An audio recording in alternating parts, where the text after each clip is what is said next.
Hello, ladies and gentlemen. My name is Clay Howell, and I was the lead game designer on the game that I'm about to show you, Mouse Playhouse. Now, Mouse Playhouse is a VR game played in the HTC Vive, and the point of the game is to guide a mouse, the mouse that you can see before you, to the cheese on different levels. Whenever you start the game here, this is sort of the introduction room. And whenever it's the first time that you start up the game, we have the player go through a set of basic tutorials. The first tutorial that we have them go through is grabbing of different objects. As you can see here on the left, the first object we instruct you to grab is a hat. As you notice, there is a ghost that kind of shows me how to do all the basic actions, and you'll see these throughout the tutorial and beginning parts of the game. And this is to show me that I need to pull the trigger while my controller is over an object in order to pick it up. When I do so, and I bring it to the mouse, it'll place the hat on his head and then begin the second part of the tutorial, which really gets into the main mechanic of the game, picking up and placing objects on a table. Now, whenever I grab this object, there are two things that you should note right away. First off, there's a blue grid that shows up, and this blue grid is shown around where my controllers are. So, as I move my controller around the table while holding an object, it'll sort of show where I can place this object on the table.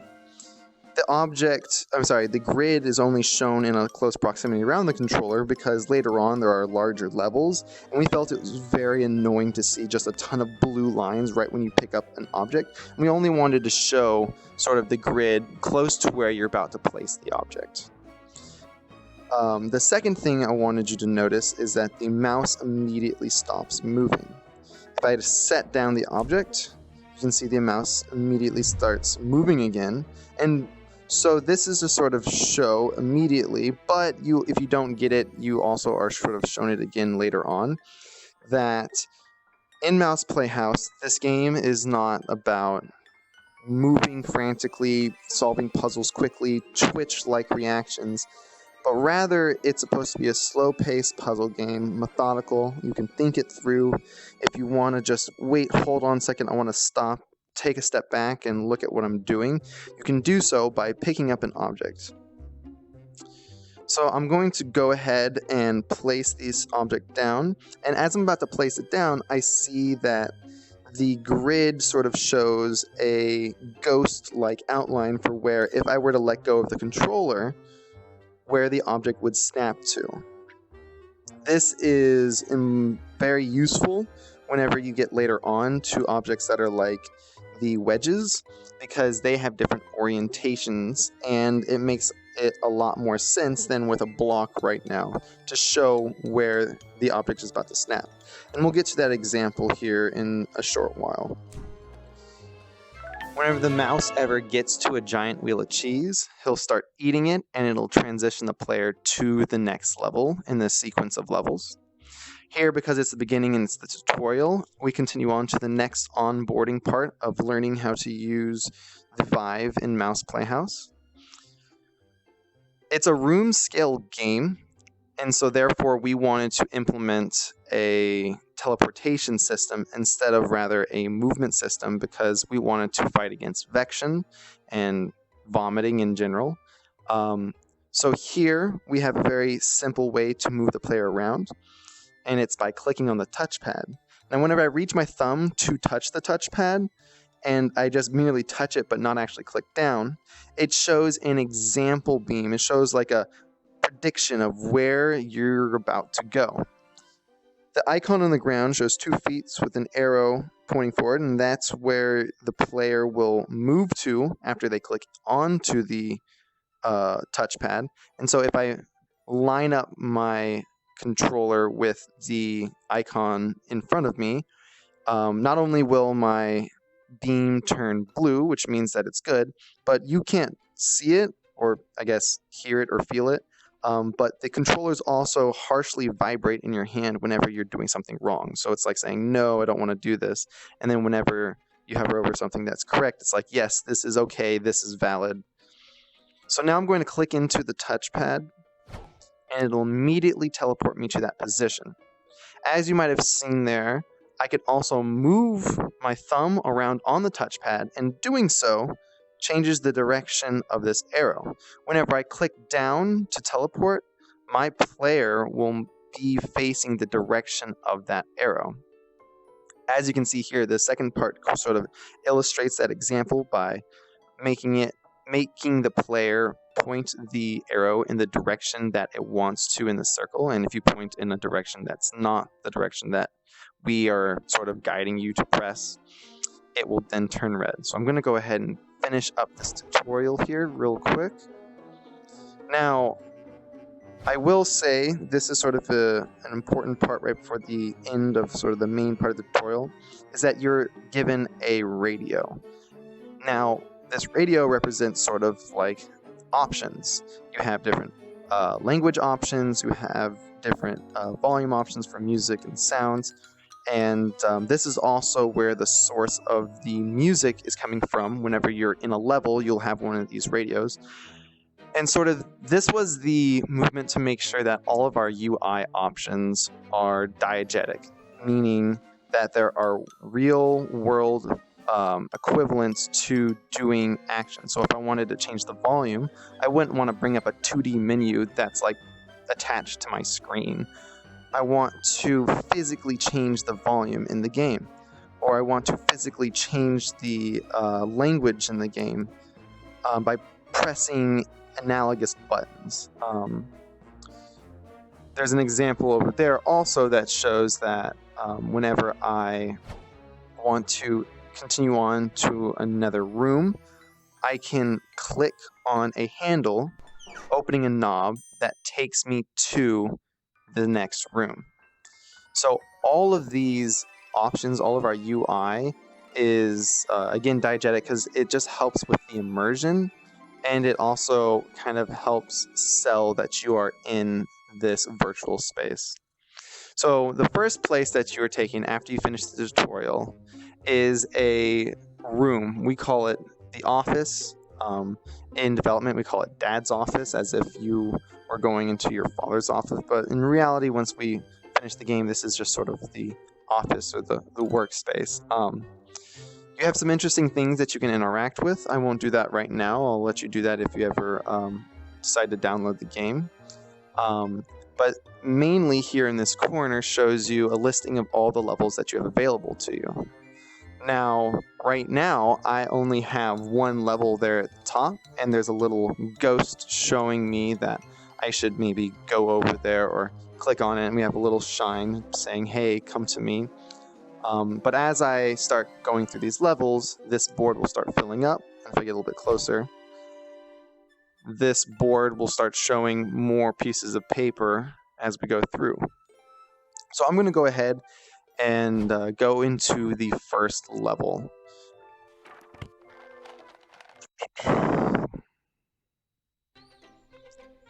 So here we are in the first level, and immediately you'll see two things. One, we have a table similar to what we had before. It's got maybe some objects that are highlighted in blue. It's got a mouse that's moving around, and it's got a cheese. And as we knew from before, and we kind of know just sort of like symbolically in life that mice want to get cheese, so the goal of the game is to get this mouse to the cheese. But you also see in front of you here sort of a header to the level. It says that this is level 1-1, and then it has me with a 0 and then a star with a 1. And actually, as you play through the game, this isn't necessary in order to beat the game, but the player will sort of slowly find out that whenever I pick up an object and then set it down again, my number increases. And so this was something that we decided to add in later on in development, after we started getting some feedback saying, like, I really enjoyed playing this game, but I kind of want a reason to play a level again. So we started adding in these things called star scores. Star scores are a challenge score. It's saying, hey, I know you've beaten this game and you can take as many moves as you want to beat the game, but if you're able to beat this level with the star score number or less, then we're going to give you an extra reward. And by completing all of the star scores in the entire game, you're rewarded with a special hat. We'll also talk about hats here in just a second. This right now in the first level sort of shows something important that is not always obvious, and we learned from playtesting that players don't always think that, hey, I can actually move an object between my hands. A lot of times what we saw was players decided to just only play with one hand, and if they needed to put an object down in a certain orientation, they'd be twisting their wrist around it, and it was very uncomfortable, and trying to get it in a specific position or crouch down and stuff. But in reality, we're like, hey, well, remember, just like in real life, you have two hands. So we wanted to show that you can pass this between your hands and rotate this object. You don't need to twist your wrist or become uncomfortable. And it's funny how when playing games, you're so used to just being in that virtual space, and it's hard to remember that, oh yeah, I can physically walk around, or whenever I pick up an object, I can physically reach in, put my hand inside that object, and then click in order to pick it up. Same thing with transferring an object between two hands. We saw a lot of people just forget that they had another hand. Sometimes they would just hold their hand behind their back and just use one hand the entire time. So I'm going to go ahead and place this object down. And I'm sorry, I kind of skipped over this briefly, but this is also the first introduction to the wedge. The wedge is not necessarily a block, and in the instance of if the mouse runs into an angled part of the wedge, it changes the mouse's direction. And there's a lot of objects later on in the game that also interact with the mouse, either moving him or maybe harming him. And it just sort of gets deeper as we introduce more and more objects for the player to play with. So my score is not that great. I did this level in 6 moves, but it's, again, the star score is there to sort of help add a little bit of replayability and challenge, but not forcing the challenge, meaning you're not required to beat the game in this many moves. It's sort of like it'd be cool and interesting if I was able to do that. Again, reiterating the whole design goal of being, this is a fun, easy, approachable game. There's nothing like quick reactions that you have to do. And in the same vein, you don't need to beat this extra score in order to progress through the game. So, one or two more notable features we have over here on the left. The restart. Sometimes players felt like they got stuck, or that something was broken. In reality, it wasn't broken, that there's always a way to get out of it, but just in case they're like, oh, I missed something, or oh, I need to restart, we always have this restart lever. And again, it's more of a diegetic means of restarting the game, where you pull down the lever, the dial will spin around and restart the game, and instead of pulling up a menu and clicking a button to restart the game. So here we talk about sort of the verticality with wedges. Instead of just being able to move and changing your direction, you can also use wedges to change heights in the game. As you can see, the mouse moves up and down them, and a wedge used vertically can also be used horizontally and vice versa. Now, as you can see here, this was a quick example I mentioned before, how if you try to place an object in an incorrect location, it turns red on the grid, and it turns blue if it is a correct location. And I'm just going to quickly show an example of how whenever you rotate your object around on the grid, it sort of shows where the object would snap to if you were to release it in that space. So we're going to move on real quick. The next, I guess, notable feature of the game are hats. Hats, as you just saw, coming down from the sky, hats are things that are in the level that you can collect, but aren't necessary. Meaning I could just avoid the hat and go straight across to the cheese and never pick it up, and I don't need it, but it's an extra collectible, and a lot of times hats are in places where you say, hey, I wonder how I get there, or hey, this is sort of a neat, or oh wow, I didn't know I could get up onto this level. Let me try to get up there because I see a hat up there. Now, for this first time that you're seeing a hat, it's not too terribly difficult to figure out how to get to it. So I'm just going to move these blocks around so that way I can reach it. And whenever I collect it, it spins up in the air. I get a nice applause, and it flies over to the hat rack. And then I get this pop-up, oh hey, you can customize that hat on your mouse. And oh yeah, I remember from before, there were hats. And I picked up a hat, I placed it on his head, and I see right there, the mouse has a blue hat on his head. Well, if I grab this hat, I can pick it up, and I can put another hat on my mouse. So here we go. And there, it's just sort of an extra fun thing that you can add to the mouse, and we decided to integrate that into our game, sort of an extra collectible. Again, just adding anything that's a little bit of fun, a little bit of sometimes a little bit of replayability. Again, if you're going through a level and you're like, oh, I didn't realize that there was a hat there, let me restart the level and try to get it, or let me come back to it later and try to get this hat. So the next big feature that we introduced to you are Meowbots, and Meowbots are mean robotic guys, but you're first introduced to them in a very safe manner. You're also introduced to these squares that are red and have a sort of no cross out sign in them, and so far we've been sort of building this color language. You'll see that objects that can be picked up and moved around are blue with a blue outline around them. Objects that are stationary and you sort of walk on that are normal are these green objects. They have a green tint and outline around them. The table itself, just you walk on it, it's brown, it's just neutral, sort of. The cheese being green, I'm sorry, not green, yellow. The cheese being yellow is your end goal. It is excitement. Again, the star over there being yellow, extra achievement, a little bit of brighter yellow. And then things that are bad are red. So as you can see here, you've got these traps that are red. And so right now, there's no way I can run into anything. And the only thing that I know I can do is pick up an object. So I'm going to go ahead and grab this object right here and see what happens. Okay, well there, I just learned some important things. I knew I had to pick up this object in order to progress, because there was nothing that the mouse was going to do just going back and forth. And right when I did, I saw the Meowbot move forward and walk onto this spot that immediately made a cage rise up, and he sort of made this powered down sound. He's got X's on his eyes. His little red tail is no longer lit up. It's actually dark now, as if it powered off. Okay, so I'm getting more information.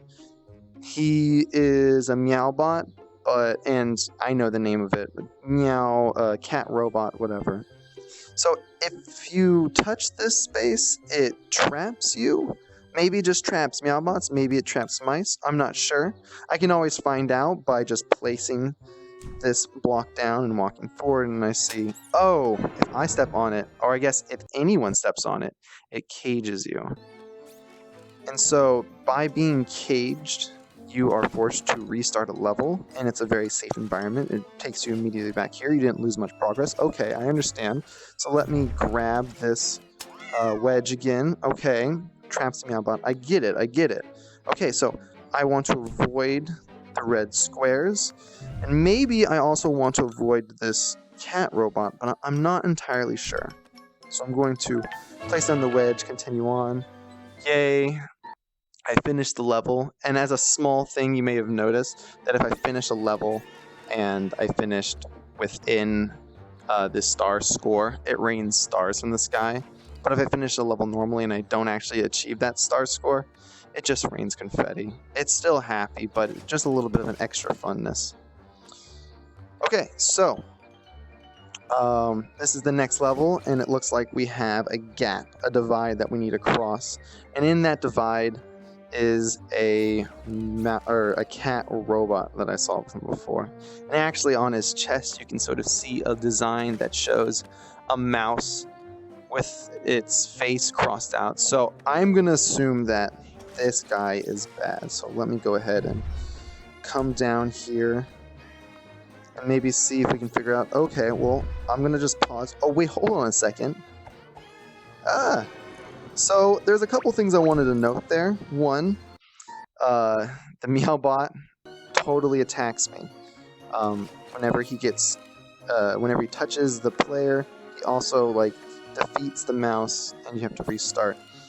But also, the Meowbot doesn't stop moving whenever I pick up a block. And this was important, and we went back and forth about this in development, but the Meowbot is not under your control. The Meowbot is he is fighting against you. He is the evil, and the mouse itself is good. So we have this sort of, they have similar rules, they have similar movement patterns, but the key difference between them is that the mouse will stop and listen, and the Meowbot keeps moving. Meowbot also has like the red tail. He's angry. It's sort of another thing to separate them. He's more organic. He's living. The Meowbot is robotic and sort of not a living piece. Sort of like this toy. So it was just another thing to separate them, and to also add a little bit of challenge. It's no.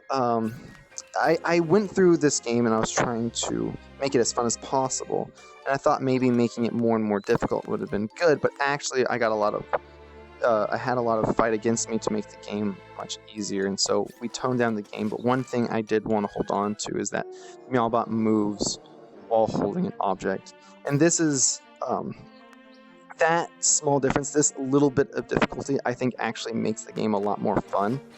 I think the game was stupid simple whenever the Meowbot did not move while you held an object, because it was so easy to just take a block and set it up so that way the Meowbot is always going to become trapped, and it's very easy for you to make the Meowbot not run into the mouse.